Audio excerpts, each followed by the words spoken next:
You can't hurry God. You just have to wait. You have to trust him and give him time. No matter how long it takes. For he's a God that you can't hurry. He'll be there now. Don't worry. I said he may not come. He may not come.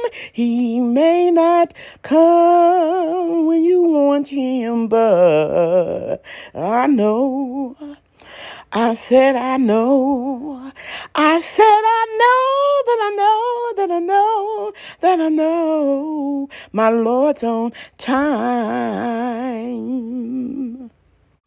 Hey everybody, Lady Cheryl here, and I want to welcome my new members as well as my old subscribers to my YouTube channel today. I am indeed very happy that you took time out of your schedule to stop by to see what this old lady is up to. In this video, I'm going to show you 3 parts.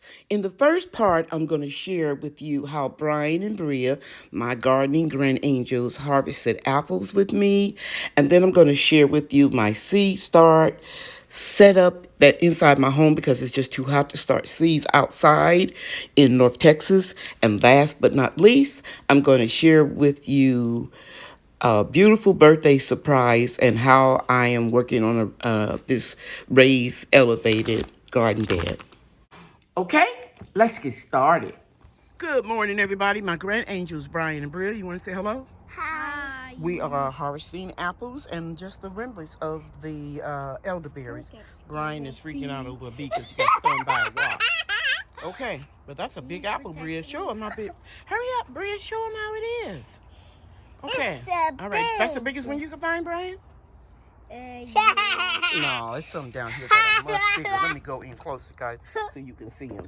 We got some nice. Hey, everybody, we harvested some apples today. Some of them are really big and delicious looking. This is the Golden Delicious. That is our biggest apple. We have a lot of nice ones. The ones that have little sunburns are the Stark Brother Crimson Crisp. Here, this is not insect. This is just sunburn. So we went ahead and harvested those early. Okay? But we do have some nice apples, little sunburn marks.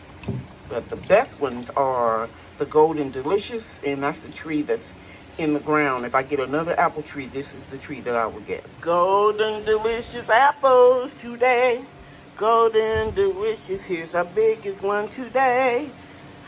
Starting to get a little sunburn there, so I decided to take them off the tree early. See, right there. That is not a disease, that's a sunburn. It wasn't there a few days earlier. The tree is very healthy. Okay, that's it. Okay, everybody, it took me about 20 minutes, but I rearranged this stand and got it in my foyer.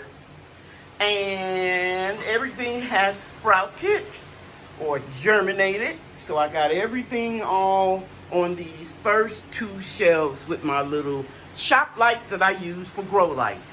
I don't use any real expensive grow lights because these work fine for me. Look at here.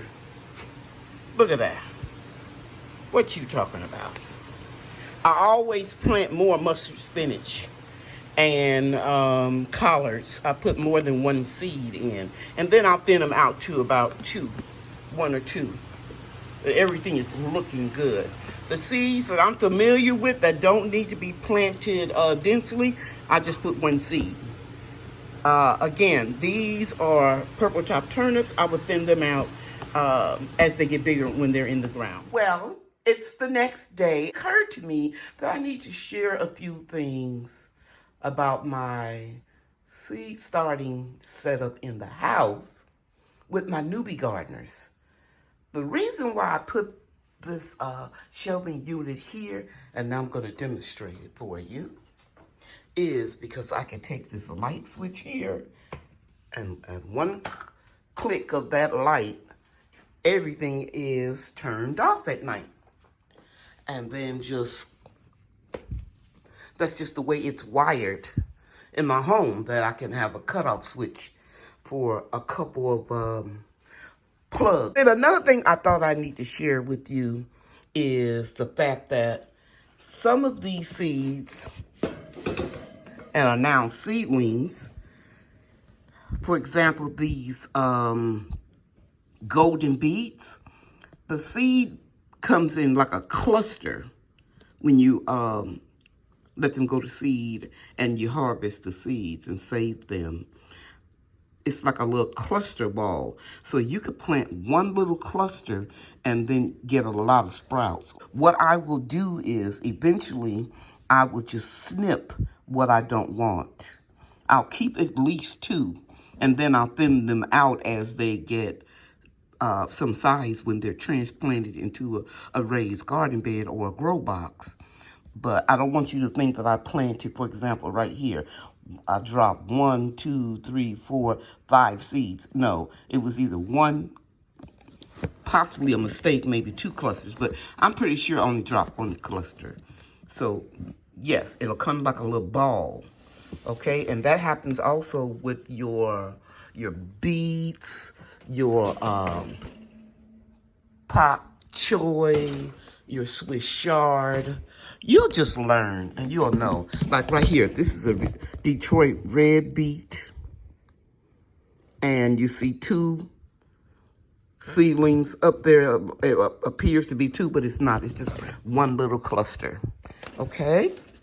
And also I need to let you know that I water the seedlings from the bottom once they break through soil, and that keeps down a gnat infestation. But I really haven't seen any, and I think the process that the manufacturer that make these pellets, you know, the pellets are about that tall and they expand when you add water. I think when they flatten that down and condense it, or dehydrate it, whatever you want to call it, I really truly believe that it kills the, or the majority of the eggs that could be in these peat pellets, okay? But if I do start seeing some gnats, I will make a antifungal spray with turmeric and cinnamon, and I'll spray it lightly on the top. And also I will hang up those little yellow sticky papers. I'll insert one right here in the video to give you an idea of what I'm talking about. And the gnats will, I usually put them up close to where the lights are, and the gnats will, if I should get some, if you look right here, you'll see a piece of tape. I can see where I previously, last winter, put a piece of yellow sticky track paper here. And I'll insert it and show it side by side right here in the video. I was blessed to receive this for my birthday before I went on vacation, and I'm at my son-in-law's house, and he put it together for me. And this is one of those Keter elevated raised garden beds. It's more spacious than I thought it was going to be when I got the email that Miss Debbie Epps, who's in my Facebook group, blessed me with this for my birthday. So, David, you want to share how the drain works? I think the drain works. Right here, that plug, you just pull that plug out? And so does it all, so the water just migrates down the bottom to here? Okay. So he's going to put it in my car, and then I'm going to make a video and share with you all what I'm going to put in this raised bed. A couple of days ago, I did some pruning of my brown turkey fig tree, and I put all of those branches and leaves in here along with a couple banana peels. And it rained yesterday, so you can see a little water is in here, which will help facilitate it breaking down. And now I'm gonna go and get some containers that I grew something earlier, herbs earlier in the spring. I'm gonna reclaim that soil, and I'm gonna put it in here, and I'll come back and I'll show you. So here's a project that is done. I took all the soil that was in here, here, and here, over there, and I'm gonna harvest that stevia and show you how I extract it. and make a liquid sweetener, non-calorie sweetener in another video. And I put all of that soil in here after I sifted it. And then I took some compost that was decomposing here for a year since the first emergency garden. And I emptied it out and put it over here and moved all the big particles out and shoveled it up here. So this is going to be some really rich soil here. I'm not going to add worm castings, rock dust, or anything else to it except for rainwater, which I have some right here, and comfrey fertilizer, my liquid-free fertilizer. And the reason why I'm not adding anything else, because the pots already had nutrients in it. Of course, some were depleted with whatever I was growing in there, but the soil is still rich.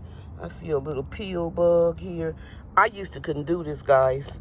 Now I could just take it and squeeze it. I'm not going to show you what it looks like on camera, but after 30 years of gardening in this one spot, I can pick up any worm or bug as long as I know that it is not going to hurt me. So, yeah, this is really, really rich compost here. And what I'm going to plant here are bush field peas. Let me say it again. Angela's Busy Bee and Garden. Check out her website. I admired the peas that she was harvesting, and she sent me some, guys. So and some other seeds too, and I'll be sharing those with you. So thank you, Angela, and I'll put a link to her channel in the description box and probably on the screen too, if I can remember how to do it. But anyway, this is good to go. All I'm going to do is water it. I'm not going to transplant these peat pellets right now. I'm going to leave them in the house under the grow light until it gets a little cooler. Probably they won't go out here until September, probably the end of September. And I'll just pot up in a larger little solo cup and pop these in the ground or in the soil when it's time. Right now, we still can get 100-degree temperatures, even up until September. So I don't want these to burn up. And the ideal temperature is 70 and 80s for these peas to grow. So this is going to be my completely free or gifted raised garden bed. And you can see, okay, I don't know if you can see my waist, but right here, I don't have to bend over or anything, and I'll be able to harvest out of here. I am so happy. I love it, love it, love it. Once again, thank you, Debbie Epps. I think I'm going to order 2 myself. Take care, everybody. Grow your own, eat your own. It's not hard, you can do it. Grow your own, eat your own.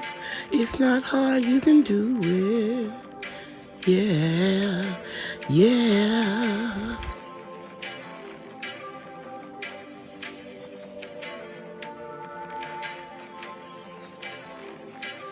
Grow your own, eat your own. It's not hard, you can do it. Grow your own, eat your own. It's not hard, you can do it. Yeah, yeah. See you real soon.